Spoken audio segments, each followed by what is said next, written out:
السلام عليكم، ازيكم حبيباتي؟ عاملين ايه يا اجمل عيله؟ عيله جنيه ونص، ان شاء الله باذن الله تكونوا بالف خير. النهارده ان شاء الله نوع من انواع التحدي الجديد، وهو ميزانيه شهريه ب 3000 جنيه بس في الشهر. ان شاء الله باذن الله. الميزانيه دي معموله مخصوص لواحده معانا في القناه، لاخت عزيزه وغاليه علينا معانا في القناه. هي طلبت مني ميزانيه ب 3000 جنيه في الشهر. هي قالت لي احنا ثلاث افراد كبار، وباخد تموين لفردين، وعايزة ميزانية 3000 تكون للأكل وللشرب والمنظفات. فالميزانية دي معمولة ليها مخصوص إن شاء الله بإذن الله. يا رب إن شاء الله تكوني بتتفرجي علينا وتشوفينا وتسيبي لنا كده كومنت حلو زيك في التعليقات. واللي ممكن يعني إن شاء الله بإذن الله، مش ممكن، هي إن شاء الله بإذن الله هتفيد غيرها كتير، وخاصة إن أنا كمان حاطة فيها زيت وسكر. قلت إذ ربما يكون التموين اللي أنت بتاخديه مش مكفيكي، فأنا زودت لك كمان إزازة زيت وكمان كيس من السكر، وهنشوف التقسيمة مع بعض إن شاء الله. يلا بينا نشوف احنا قسمنا ال 3000 جنيه ازاي، واحنا هندبر قبولنا بيهم ايه، وايه الحاجات اللي احنا هنشتريها خلال الشهر من الخزين للبيت. بصوا يا بنات، هنا كده معايا انا قلت الميزانية 3000 جنيه في الشهر.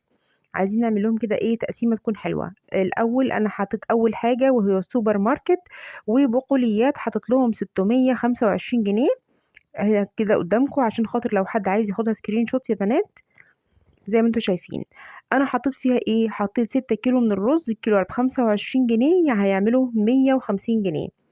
2 كيلو من المكرونه المشكله في 22 جنيه، هيعملوا معايا 44. والمكرونه يا بنات هاتيها مشكله. زي ما تحبي بقى، حابه تجيبي سباكيتي، حابه تجيبي قلم، حابه تجيبي مقصوصه، زي ما تحبي، بس هاتيها مشكله. وهجيب معايا كيلو من الشعريه في 22 جنيه، هيعمل 22 جنيه. حاطولك ازازه زيت ب 60 جنيه، كيس سكر ب 25 جنيه، ازازه خل ب10 جنيه. باكو شاي كبير هيكفيك الشهر كله، هيبقى ب 52 جنيه. ربع من العدس الأصفر ب 15 جنيه، ربع عدس بني ب 15 جنيه، ربع فاصوليا او لوبيا على حسب ما بتحبي ب 15 جنيه.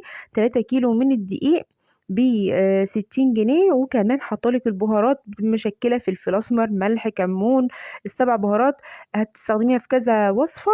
دول كلهم ب 50 جنيه. انا كده حاطالك ايه تشكيله بالبهارات ب 50 جنيه. بصوا يا بنات، الميزانيه دي كلها او الحاجات دي كلها عايزه اقول لك شويه نصايح عليها.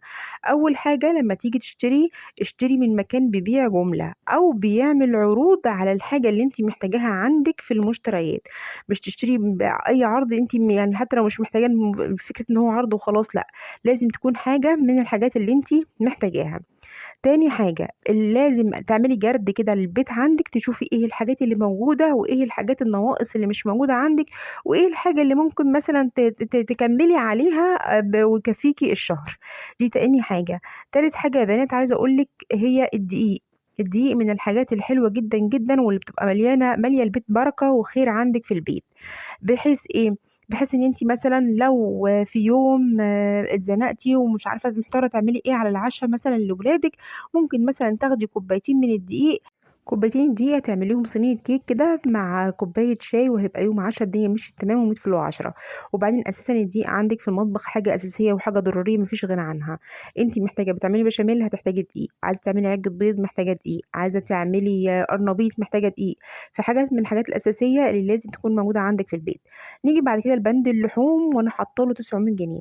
بصوا يا بنات، انا قبل كده كنت دايما بقول لكم ما بحبش احط يعني حاجه معينه وتمشي عليها، انا اديكي المبلغ وانتي تقسميه زي ما انتي عايزه، لان بعض الاسر بتحب اللحوم اكتر، في ناس بتحب الفراخ اكتر، في ناس بتحب الاسماك اكتر. فانا بحب اديكي المبلغ، اقول لك المبلغ مثلا كذا، وانتي شكلي فيه زي ما انتي تحبي، بس في حدود ال 900 جنيه ما تطلعيش عنهم. انا عامله لك كده ايه تصور لو حابه تاخدي بيه.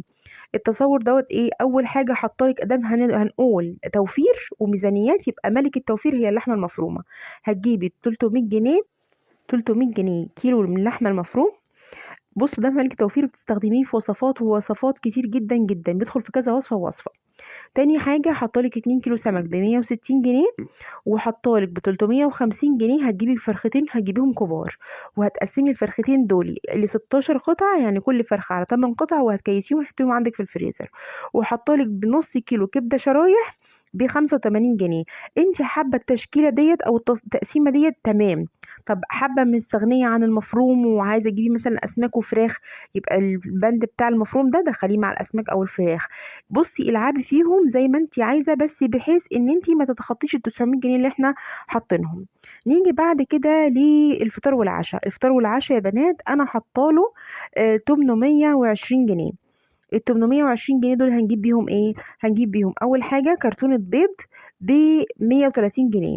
هجيب كيلو فول تدميس، هندمس احنا الفول في البيت وتكيسيه ب 40 جنيه. كيلو فول مدشوش ب 40 جنيه. هنجيب 8 لتر من اللبن اللي هو الحليب ب 280 جنيه، على حسبة ان الكيلو ب 35 جنيه. هنجيب اجبان تشكليها انتي ب 330 جنيه. بصوا يا بنات، انا بالنسبه للفطار والعشاء والخضار انا هقول لكم على فكره فيها ممكن تعمليها، بس بعد ما نخلص الايه الميزانيه بتاعتنا.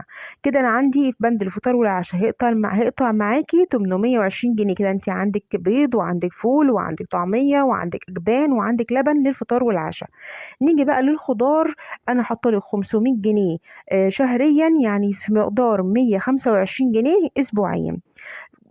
في كل اسبوع تنزلي، قبل ما تنزلي اعملي جرد للتلاجة، شوفي ايه الحاجة اللي انت محتاجاها وايه الحاجة اللي انت موجودة عندك هتمشي بيها.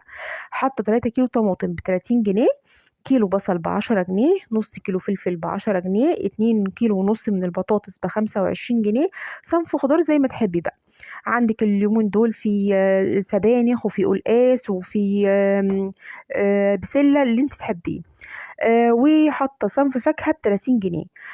نيجي بعد كده للمنظفات. انا حاطه 150 جنيه للمنظفات. بصوا يا بنات، نصيحة جنيه ونص لما تيجي تشتري المنظفات اشتريها سايبة من عند العطار، اوفر واحسن، وهتلاقي كمان قوة التركيز بتاعها بتبقى اقوى.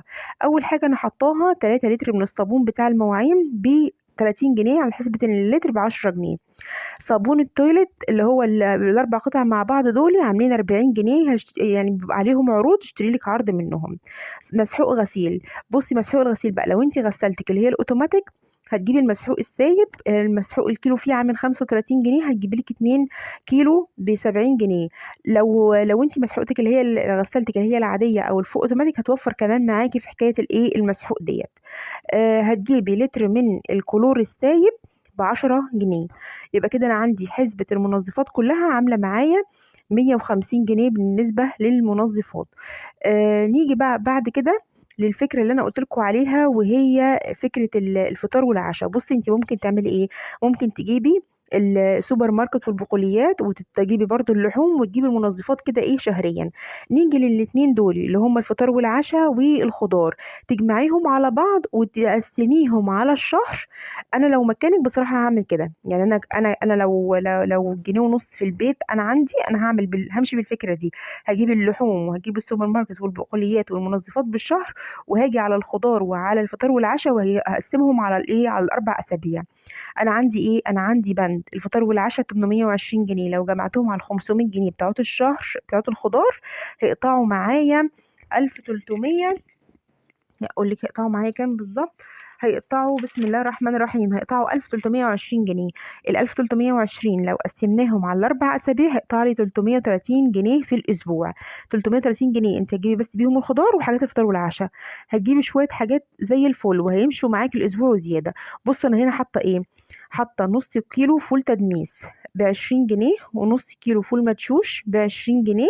وهتجيبي اجبان ب80 جنيه. ممكن تجيبي نص جبنه قريش معاه علبه جبنه من الفيتا اللي هي بتاعه المعلبات ديت، ادي كده ايه 80 جنيه. هتجيبي طبق حلاوه صغير في السوبر ماركت كده بيبقوا عاملين اطباق كده صغيره. هتجيبي طبق حلاوه ب20 جنيه. نص كرتونه بيض ب65 جنيه. 3 كيلو طماطم ب30 جنيه. 2 كيلو ونص بطاطس ب25، وكيلو ونص بتنجان رومي ب15 جنيه. ونص كيلو فلفل ب10 جنيه، وصنف خضار ب20 جنيه، وكيلو بصل ب10 جنيه. وكمان الحسبة ديت يبقى فاضل كده كده معاكي كام؟ 10 جنيه، لان لو حسبتيهم هيقطعوا معاكي 320 جنيه. فانا افضل الطريقه ديت، لانك انت كده هتبقى ماليه بيتك خزين، زائد ان انت كمان هيبقى معاكي فلوس انت مقسماها على الاسابيع بتاعتك. لحد هنا خلصت الميزانيه بتاعتنا. أتمنى يا رب تكوني خدتِ مثلًا كده فكرة عنها، عرفتِ إزاي تقسّميها، واستفدتِ حتى لو بمعلومة بسيطة ممكن تساعدِك في إن أنتِ إزاي تقسّمي ميزانيتِك. لحد هنا خلص الفيديو بتاعنا. لو أنتِ أول مرة تشوفيني مش تنسيني من اللايك والشير والسبسكرايب للقناة، وأشوفكم في فيديو تاني إن شاء الله، والسلام عليكم ورحمة الله وبركاته.